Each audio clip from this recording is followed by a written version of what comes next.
हाँ जी, देखिए, दिखाई दे रहा है सबको? हाँ प्राणों भैया की दिखाई दे अपेक्षा रहा है। से, प्राणों की अपेक्षा से और सिद्ध जीव भाव प्राणों की अपेक्षा से जीव कहे जाते हैं। सिद्ध जीवों के द्रव्य प्राण नहीं होते।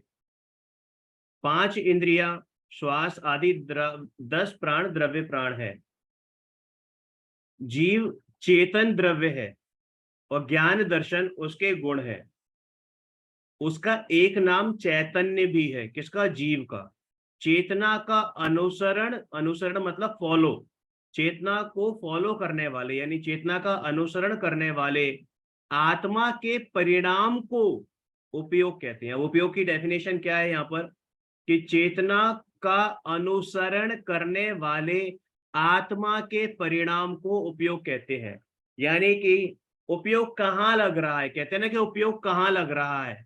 तो उपयोग हमेशा, जीव का उपयोग हमेशा उसके साथ रहता है। वो बात अलग है कि हम उपयोग का सदुपयोग करते हैं कि दुरुपयोग करते हैं, यानी इधर ले जाते हैं या इधर ले जाते हैं। तो वो हो गया आपका उपयोग। उपयोग के भेदों प्रभेदों को ही गाथा 4 में बताया जा रहा है। गाथा नंबर 4 पढ़िए।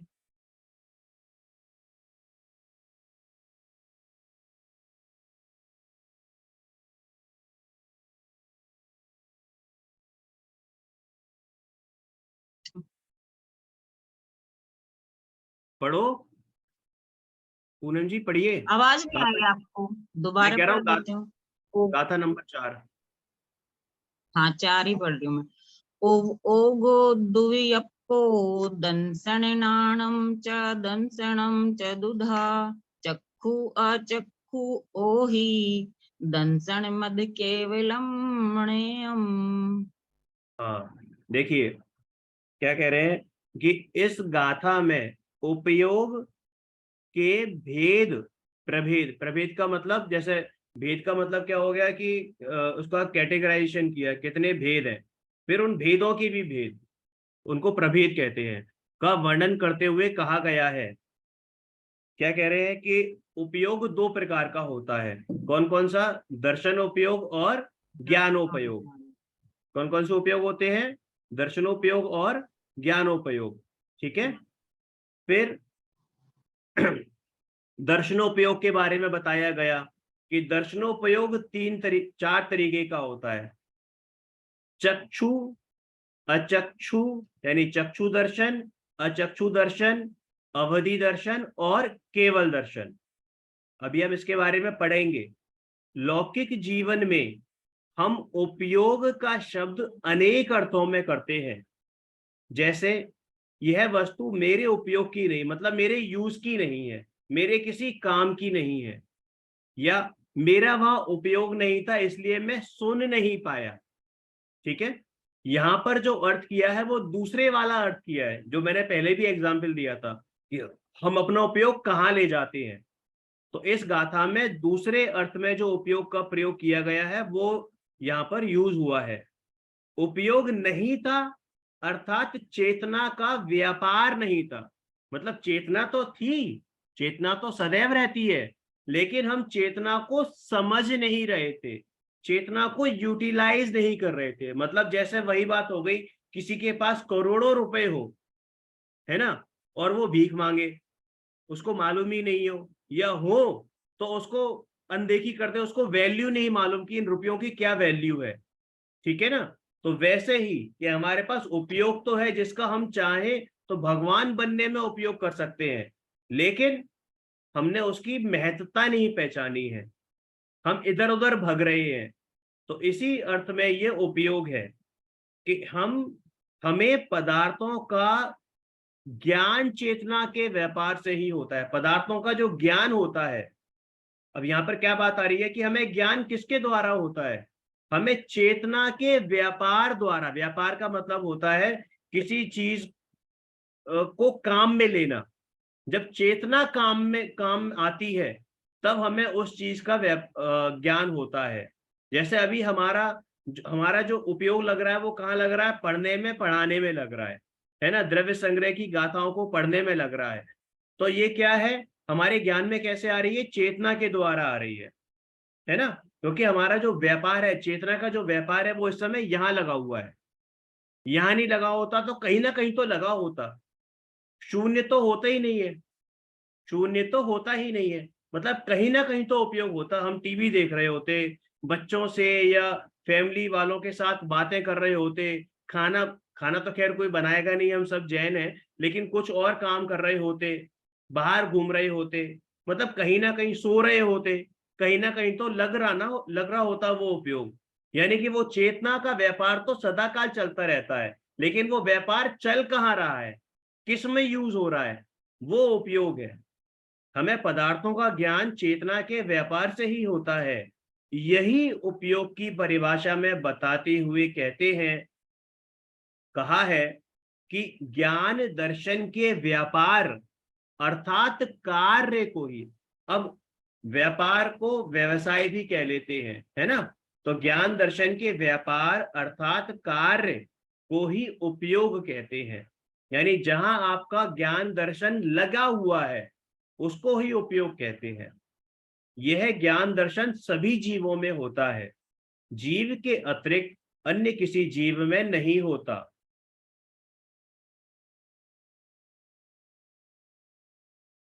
यह उपयोग आत्मा का स्वभाव भाव है। स्वभाव क्या होता है?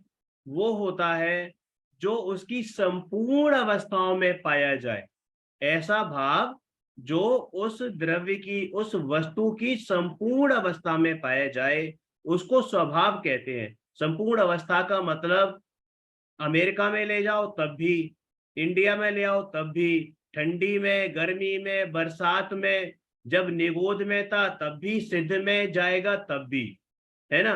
तो जब जब जब वो जो गुण या जो बात, है ना, जो क्वालिटी, जो प्रॉपर्टी सदा काल विद्यमान रहे, वो क्या कहलाती है? स्वभाव कहलाती है। तो ये जो उपयोग है सदा काल विद्यमान रहता है, किसमें? जीव में। तो ये जो है स्वभाव भाव है, तो ये कहीं से आता नहीं है। किसी को आगे बताया कि अतः ये ना तो पर से आता है और ना पर से हरण हो सकता है। हरण मतलब कोई इसे चुरा सकता है, ना कोई इसे छीन सकता है, और ना ही पर से मलिन हो सकता है। मतलब ऐसा भी नहीं है कि ये गंदा हो जाएगा। अब यहाँ पर देखो एक एग्जाम्पल भी आ सकता है कि भाई ये कपड़ा है, कपड़ा मैला हो जाता है, तो वो कपड़ा मैले गंदगी की वजह से मैला हुआ है या कपड़े की वजह से मैला हुआ है? अरे वो कपड़ा तो शुद्ध ही है, वो जो हमें दिखाई दे रही है वो गंदगी दिखाई दे रही है, वो गंदगी गंदगी की वजह से है, कपड़े की वजह से नहीं है। अगर कपड़े की वजह से होती तो वो कपड़े का स्वभाव हो जाती, फिर उसको हम साबुन से रगड़कर पानी में बिल्कुल बढ़िया तरीके से निकाल, गंदगी को निकाल देते हैं। तो वो गंदगी क्या कपड़ा निकला है या गंदगी निकली है? अरे वो गंदगी तो गंदगी थी, बस वो कपड़े से अलग होती हुई हमें दिख गई। वो पहले भी अलग थी लेकिन हमें दिख नहीं रही थी, इसलिए हमने कपड़े को गंदा मान रखा था। ऐसे ही यहाँ पर कह रहे हैं कि वो पर से मलिन नहीं होता और ना ही उसे पर के किसी सहारे की, आलंबन की आवश्यकता है, और ना ही पर इसका नाश कर सकता। यानी इस उपयोग का, इस चेतना का नाश कोई पर नहीं कर सकता है। ठीक है। अब ज्ञान दर्शन के आधार पर उपयोग के दो भेद बताए थे, दर्शनोपयोग और ज्ञानोपयोग। अब दर्शनोपयोग क्या होता है? देखो दर्शनोपयोग क्या है, दर्शन से हम सबको बड़ा कंफ्यूजन सा होता है, हालांकि आप सबने पढ़ा हुआ है, फिर भी मैं रिपीट कर देता हूं कि दर्शन का मतलब ये देखना वाला दर्शन नहीं है कि जो हमें, मुझे आपको जो दर्शन हो रहा है ये तो बहुत बात की स्टेज है। जो मैं आपको देख रहा हूं या आप मुझे देख पा रहे हो, ये तो बहुत बाद की स्टेज है, लेकिन इससे बहुत समय पहले भी एक स्टेज आई होती है। क्या? एक सामान्य प्रतिभास की। जैसे कोई चीज, जैसे हमें हमें कोई चीज दिखने वाली है, ये हमें कोई छूने वाली है, ये हमें कहीं कोई गंध आने वाली है, स्मेल आने वाली है, ये हम कुछ चखने वाले हैं। तो जब वो चखना का ज्ञान हमें हुआ, उससे ठीक पहले वाली जो स्टेज है, हमें जो देखने का ज्ञान हुआ, उससे ठीक पहले वाली स्टेज के कुछ, मतलब ऐसा लगा, हमने पहचाना नहीं कि क्या है। यहाँ पर देखने वाला हुआ है या सुनने वाला हुआ है या सूंघने वाला हुआ है या चखने वाला हुआ है या छूने वाला हुआ है, यानी स्पर्श से हुआ है। इसकी कैटेगराइजेशन भी नहीं हो पाई। बस एक सामान्य सा प्रतिभास हुआ, सामान्य सा अवलोकन हुआ। मतलब उसमें हमने भेद प्रभेद नहीं किए, बस एक जनरल, जो मतलब हमारे ज्ञान का विषय नहीं है, हम उसे पहचान नहीं पाते, लेकिन ऐसा होता है। तो उसको हम क्या बोलते हैं? सामान्य प्रतिभास को क्या बोलते हैं? दर्शनोपयोग। और जो ये दर्शनोपयोग होता है वो ज्ञान से ठीक पहले वाली अवस्था होती है। ठीक है। दर्शनोपयोग में दर्शन से तात्पर्य देखना या देव दर्शन वाला दर्शन नहीं है, बल्कि जिसमें मात्र पदार्थ की सत्ता का एहसास होता है, ऐसा प्रतिभास होता है, भेद दिखाई नहीं पड़ता, वह दर्शनोपयोग ही है, वह ही दर्शनोपयोग है, निर्विकल्प है। मतलब क्लियर हो गया?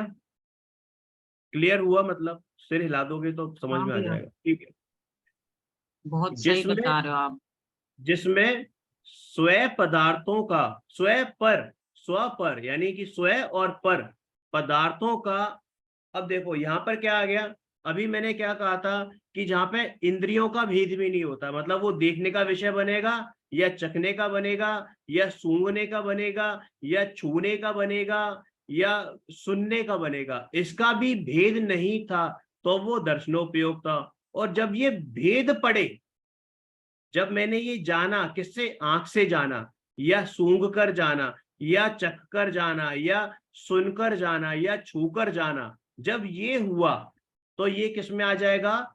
ज्ञानोपयोग में आ जाएगा, क्योंकि यहाँ पर विकल्प खड़े हो गए, या हमने पदार्थ को कैटेगराइज कर दिया। जो सामने जो गे बना उसको हमने क्या कर दिया? कैटेगराइज कर दिया। तो ये कैसा होता है? सविकल्प होता है। सविकल्प मतलब विकल्पों सहित तो होता है। क्लियर है? दर्शनोपयोग और ज्ञानोपयोग के अंतर को हम निम्न प्रकार समझ सकते हैं। किन प्रकार समझ सकते हैं?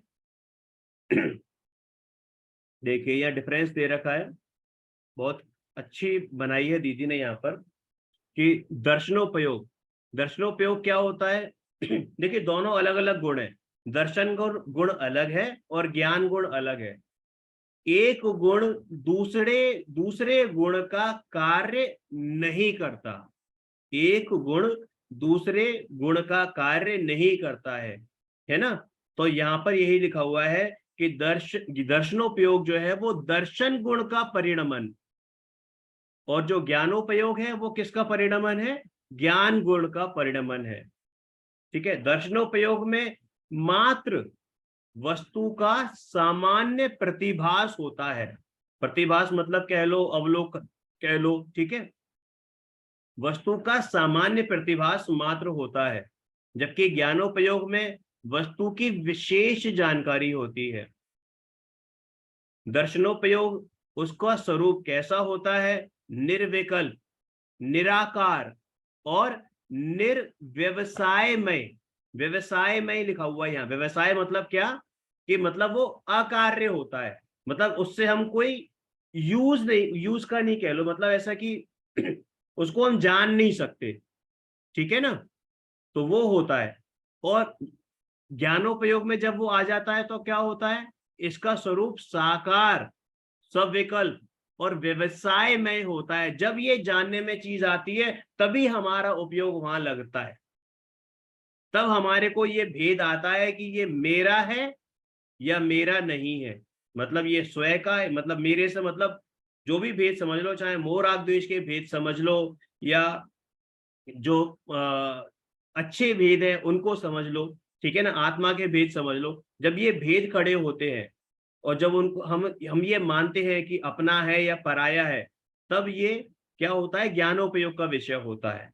और ये उससे पहले क्या है? निर्व्यवसाय में, मतलब वो उसका कोई कार्य नहीं होता। ठीक है। दर्शनोपयोग के बाद ज्ञानोपयोग होने का कोई नियम नहीं है। दर्शनोपयोग के बाद ज्ञानोपयोग होने का कोई नियम नहीं है।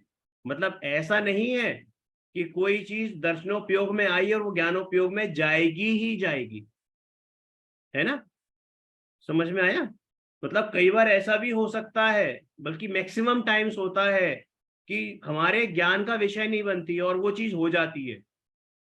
हमारे ज्ञान का विषय नहीं, हमारे बगल से कोई चीज निकल जाती है और हमें पता भी नहीं चलता। ठीक है ना?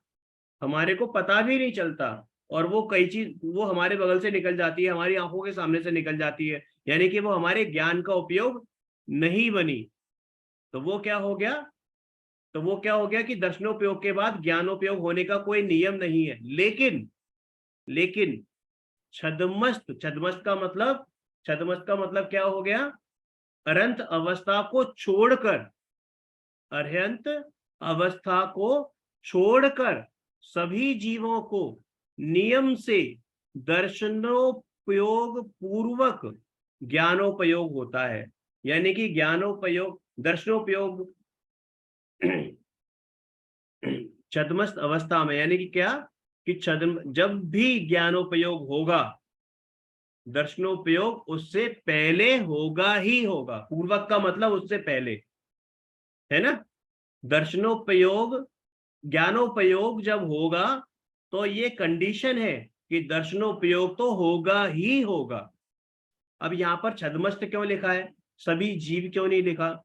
इसलिए नहीं लिखा क्योंकि केवलियों को, यानी कि अरहंत और सिद्धों को केवल ज्ञान और केवल दर्शन, यानी कि उनका ज्ञानोपयोग और उनका दर्शनोपयोग एक साथ एक काल में रहते हैं, कोई भी काल भेद नहीं होता। समझ में आया? मतलब एक समय में उनको ज्ञानोपयोग और दर्शनोपयोग होता है। क्लियर है? क्लियर है? ठीक है। हाँ भैया। हाँ, ठीक है ना? अब क्या कहते हैं कि दर्शनोपयोग में तत्व निर्णय की क्षमता नहीं है। भैया जब वो हमारे ज्ञान का विषय ही नहीं बना तो हम निर्णय किस बात का करेंगे? ठीक है ना? और ज्ञानोपयोग में तत्व निर्णय और भेद विज्ञान होता है, क्योंकि वह विकल्प होते हैं, भेद होते हैं, तो वह हम जान सकते हैं, पहचान सकते हैं क्या अच्छा है क्या बुरा है, मेरे लिए क्या अच्छा है, मेरे लिए क्या बुरा है। तो उसमें तत्व निर्णय और भेद विज्ञान हम कर सकते हैं। ठीक है? फिर भेद और प्रभेद आ गए। दर्शनोपयोग के 4 भेद होते हैं, ज्ञानोपयोग के 8 भेद होते हैं। दर्शन कितने प्रकार का होता है? 4 प्रकार का। चक्षु दर्शन, अचक्षु दर्शन, अवधि दर्शन और केवल दर्शन। ज्ञानोपयोग 8 प्रकार का होता है, जिसमें 5 ज्ञान तो हम जानते हैं, उसके अलावा इनका विकृति वाला रूप भी होता है। क्या? कौन कौन से ज्ञान? मति, श्रुतावधि, मतीय मति ज्ञान, ज्ञान, श्रुति। कुश्रुत और कुअवधि। हाँ, ठीक है ना? हम्म। तो अब चक्षु इंद्रिय के बारे में पढ़ते, चक्षु दर्शन के बारे में है क्या कि चक्षु इंद्रियां जिसमें निमित्त हो, उस मति ज्ञान से पहले होने वाले सामान्य प्रतिभास को चक्षु दर्शन कहते हैं। बिल्कुल ऊपर वाली डेफिनेशन है। फर्क सिर्फ इतना है कि हमारे जानने, यानी देखने, देखना भी जानना ही है। देखना, ये जो आंखों से देखते हैं ना हम, ये भी जानना होता है, क्योंकि बिना ज्ञान के हम इंद्रियों से देख नहीं सकते, सूंघ नहीं सकते, सुन नहीं सकते, चख नहीं सकते, छू नहीं सकते, है ना? ये सब ज्ञान का विषय है। तो बिना, मतलब जो जहां पर चक्षु इंद्रिय निमित्त होती हैं, उस मति ज्ञान से पहले वाला जो प्रतिभास है, सामान्य प्रतिभास है, यह सामान्य अवलोकन है, वो क्या कहलाता है? चक्षु दर्शन। ठीक है? चक्षु दर्शनोपयोग। और चक्षु के अलावा चारों इंद्रियां और मन, क्या? चारों इंद्रियां और मन के द्वारा जिनमें निमित्त हो, है ना, मति ज्ञान से पहले वाली जो स्टेज है वो हो, तो वो क्या कहलाती है? अचक्षु दर्शन। ठीक है? चक्षु इंद्रिय को छोड़कर शेष 4 इंद्रियां और मन जिसमें निमित्त हो, ऐसे मति ज्ञान से पहले होने वाले सामान्य प्रतिभास यानी अवलोकन को अचक्षु दर्शन कहते हैं। यहाँ विशेष ध्यान देने वाली बात यह है कि आंखों से देखना चक्षु दर्शनोपयोग नहीं है, वह तो चक्षु इंद्रिय संबंधी मति ज्ञान ही है। मतलब समझ में आया कि आंखों से जब देख लिया तो वो तो मति ज्ञान का विषय बना, देखने से पहले वाली जो सिचुएशन है वो क्या हुआ, चक्षु दर्शन। ठीक है,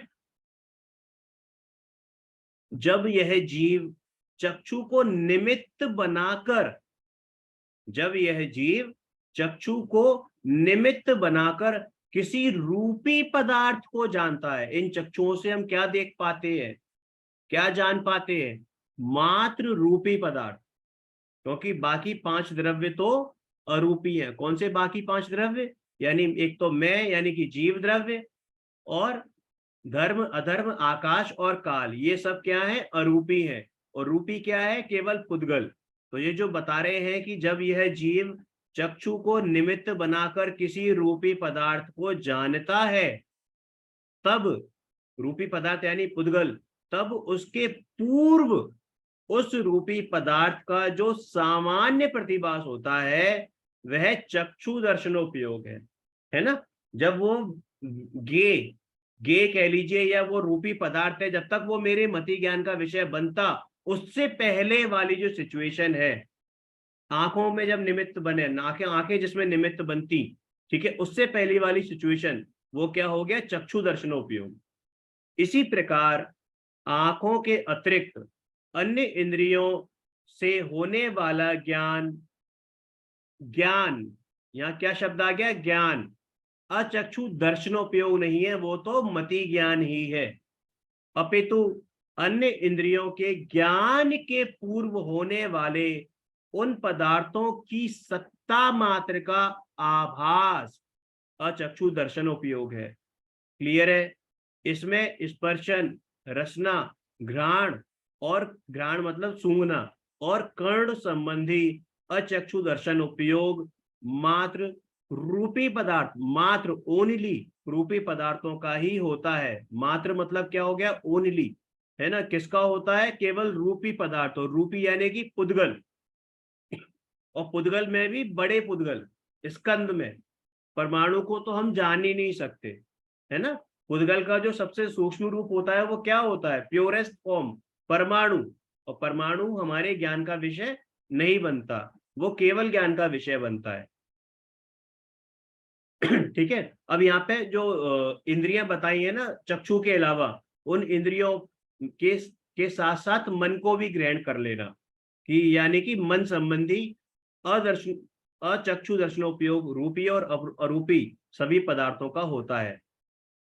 जो मन होता है, मन तो सभी को जान सकता है ना। यहाँ लिखा हुआ है कि रूपी और अरूपी सभी पदार्थों का होता है मन संबंधी, मन संबंधी। ठीक है। चक्षु और अचक्षु दर्शन का अंतर निम्न प्रकार समझ सकते हैं।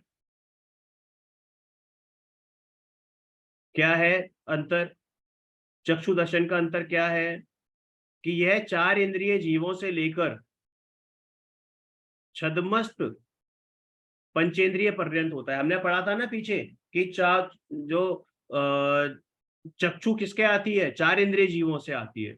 बाकी के पहले 3 इंद्रिय जो जीव होते हैं, 1 इंद्रिय, 2 इंद्रिय और 3 इंद्रिय, इनके आंखें नहीं होती। ठीक है, बिना आंख वाले होते हैं, इसलिए उनके चक्षु दर्शन होने का सवाल ही नहीं होता। ठीक है ना। तो ये किसके हो सकता है, केवल 4 इंद्रिय से लेकर छद्मस्त पंचेंद्रिय जीवों तक का हो सकता है चक्षु दर्शन। छद्मस्त पंचेंद्रिय जीव यानी कि 12वें गुण स्थान तक के, अरिहंत भगवान भी नहीं। ठीक है। यह 1 इंद्रिय से लेकर, कौन सा अचक्षु दर्शन, यह 1 इंद्रिय से लेकर पंचेंद्रिय पर्यंत सभी जीवों के हो सकता, सभी छद्मस्त जीवों के होता है। ठीक है। फिर सेकंड पॉइंट, यह मात्र चक्षु इंद्रिय संबंधी कुमति या सुमति के पूर्व ही होता है। यह मात्र चक्षु इंद्रिय संबंधी कुमति या सुमति के पूर्व ही होता है। मतलब अगर कोई कहे कि ये मति ज्ञान ना हो, श्रुत ज्ञान से पहले हो जाए, तो ऐसा संभव नहीं है ना। ये सबसे पहले ये होगा तो मति ज्ञान के पहले ही होगा, वो मति ज्ञान भले ही सुमति हो या कुमति हो। ठीक है, ऐसे ही चक्षु दर्शन में कि यह चक्षु इंद्रिय को छोड़कर शेष मन संबंधी कुमति और सुमति ज्ञान पूर्व ही होता है। आत्मानुभूति के समय होने वाले ज्ञानोपयोग के पूर्व यह नियम से नहीं होता। आत्मानुभूति के समय होने वाले ज्ञानोपयोग के पूर्व नियम से यह नहीं होता है। ये ध्यान रख लीजिए कि जब आत्मानुभूति होती है उससे पूर्व ये ज्ञान, ये चक्षु दर्शन नहीं होता है। समझ में आया? समझ में आया कि ज्ञानोपयोग से पूर्व किसके, जब आत्मानुभूति होती है उस समय होने वाले ज्ञानोपयोग के पूर्व यह दर्शन, यह नियम से यह नहीं होता है। ठीक है, और उसमें क्या है कि आत्मानुभूति के समय होने वाले ज्ञानोपयोग के पूर्व यही दर्शन होता है। कौन सा? अचक्षु दर्शन। ठीक है, अन्य नहीं। चक्षु दर्शन ये इसलिए नहीं होगा ना भैया, वो पुद्गल बोलो। है और जो आत्मानुभूति है वो आत्मा के द्वारा ही होती है, यही रीजन आएगा ना इसमें। हाँ हाँ हाँ हाँ, क्योंकि उसमें वो मन आ गया ना, मन, आप समझ रहे हो ना, मन आ गया उसमें। अब देखो, हमने ऊपर पढ़ लिया चक्षु और चक्षु दर्शन पढ़ लिया। अब क्या पढ़ेंगे हम पढ़ेंगे अवधि दर्शन। तो अवधि दर्शन क्या होता है कि अवधि ज्ञान से पहले होने वाले, क्या? अवधि ज्ञान से पहले होने वाले। अब देखो एक डिफरेंस है कि मति ज्ञान और श्रुत ज्ञान दोनों साथ होते हैं, है ना।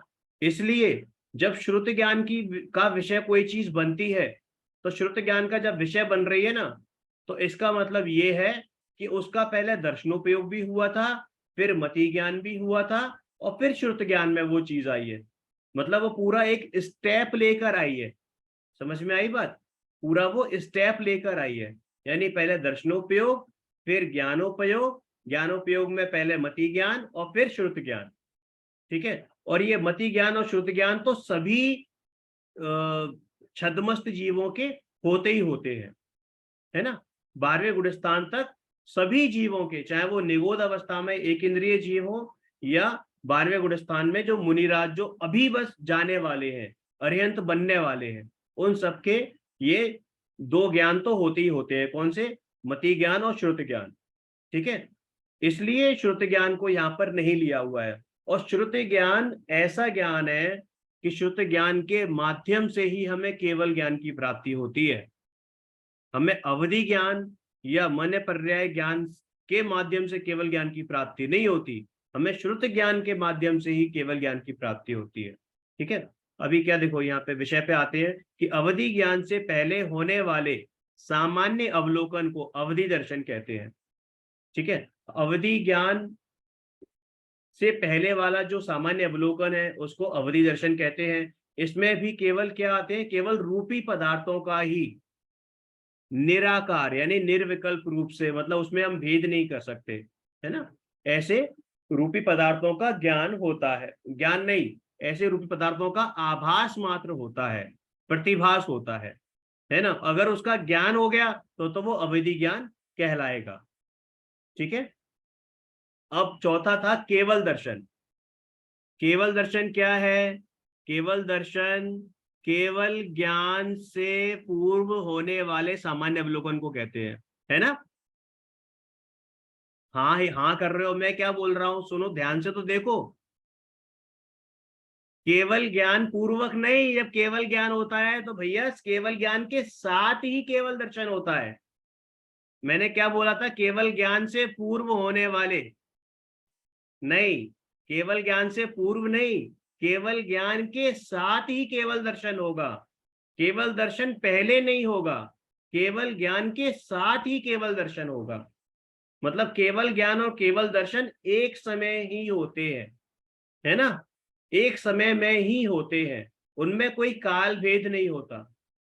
बाकी के दर्शनों में काल भेद होता है, इनमें काल भेद नहीं होता है।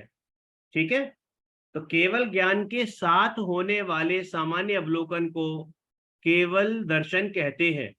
इसमें संपूर्ण विश्व की सत्ताओं के सत्ता मात्र का प्रतिभास एक साथ हो जाता है। संपूर्ण विश्व का मतलब आप समझ लो, संपूर्ण विश्व तो ये तीन लोक हो ही गए, साथ में जो अलोकाकाश है वो भी, और साथ में जो पहले पर्याय हुई हैं और आगे जो पर्याय होंगी उन सब का प्रतिभास, सामान्य प्रतिभास एक साथ हो जाता है। उसी समय उनका ज्ञान भी हो जाता है, उसी समय उनका ज्ञान भी हो जाता है। ठीक है, तो इसमें निराकार निर्विकल्प अवलोकन होता है। इसकी विशेषता यह है कि यह केवल ज्ञान के साथ ही होता है। देखो दोनों चीजें भिन्न भिन्न है, भले ही से एक समय हो रही हैं, क्योंकि दोनों अलग अलग गुणों की पर्याय है। यहाँ प्रश्न उठ सकता था कि एक तरफ तो आप कह रहे हो कि निराकार निर्विकल्प अवलोकन हो रहा है, दूसरी तरफ कह रहे हो कि ज्ञान हो रहा है, और ज्ञान में तो वो साकार साकार अवस्था होती है, विकल्प वाली अवस्था होती है। तो भैया देखो, जो अवस्था है ना वो केवल ज्ञानी के रूप से देखो, केवल ज्ञानी की जो अवस्था है वो तो निर्विकल्प अवस्था है, उसको तो सारी चीजें झलक रही हैं। और इन दोनों में गुण का भेद है, एक है दर्शन, दर्शन गुण की पर्याय, कौन, दर्शनोपयोग, यानी कि ज्ञान केवल दर्शन, केवल दर्शन ये दर्शन गुण का है ना की पर्याय है, और केवल ज्ञान वो ज्ञान गुण की पर्याय है। ठीक है, और एक गुण दूसरे गुण में कभी घुसेगा नहीं। घुसने से मतलब ये कि एक क्षेत्राधिकार रहते हैं लेकिन एक दूसरे का काम नहीं करेगा। दर्शन गुण कभी ज्ञान गुण का काम नहीं करेगा, ज्ञान गुण कभी दर्शन गुण का काम नहीं करेगा, इसलिए कहा गया है। तो इसमें निराकार निर्विकल्प अवलोकन होता है। इसकी विशेषता यह है कि यह केवल ज्ञान के साथ ही होता है, क्योंकि केवल दर्शन और केवल ज्ञान में काल भेद नहीं होता। ठीक है बस भैया केवल 5वीं ज्ञान कल में पढ़ेंगे अब। काल भेद नहीं होता। अच्छा हाँ, 4 गाथाएं हो गई, बाकी की हम कल पढ़ेंगे। समझ में आया? मतलब मैं सोच रहा था कि प्रयास थोड़ा कैसा है, सभी नहीं, से बहुत फीडबैक ले बहुत लें। बहुत अच्छा रहा भैया। एक्चुअली ये डिजिटल उस पे है ना, तो मेरे से तो ये पढ़ा भी नहीं जा रहा अपने आप। इसमें सही है आप, और पढ़ा भी अच्छा रहे हो, और मतलब नई चीजें भी निकल के आ रही हैं जैसे जो बुक में नहीं थी। तो आज की कोशिश बहुत अच्छी रही, इसको डेली चलाते हैं अगर हाँ, इस हिसाब अच्छा से। समझ गई। और एक मैं बोल अच्छा रही है थी कि ना, मतलब।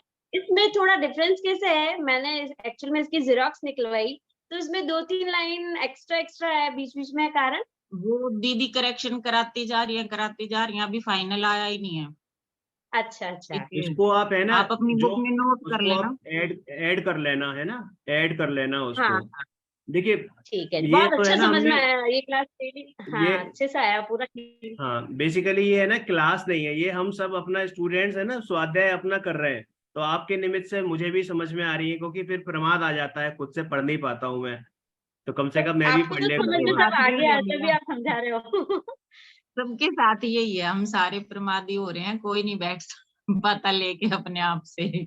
इसीलिए हमारे लिए भी बहुत अच्छा है। ठीक है, तो कल मिलते हैं सबसे। हाँ कल हाँ सेम जय टाइम पे जिनेन्द्र सभी मिलेंगे, को। लिंक यही रहेगा। ठीक है ना, जी सेम टाइम पर जी मिलते हैं जी हम जी। लोग 8:30 बजे। ठीक है, ठीक हाँ है भैया, ठीक है। चलिए, जय जिनेन्द्र जय सभी को। जिनेन्द्र सभी को। जय जिनेन्द्र सभी को।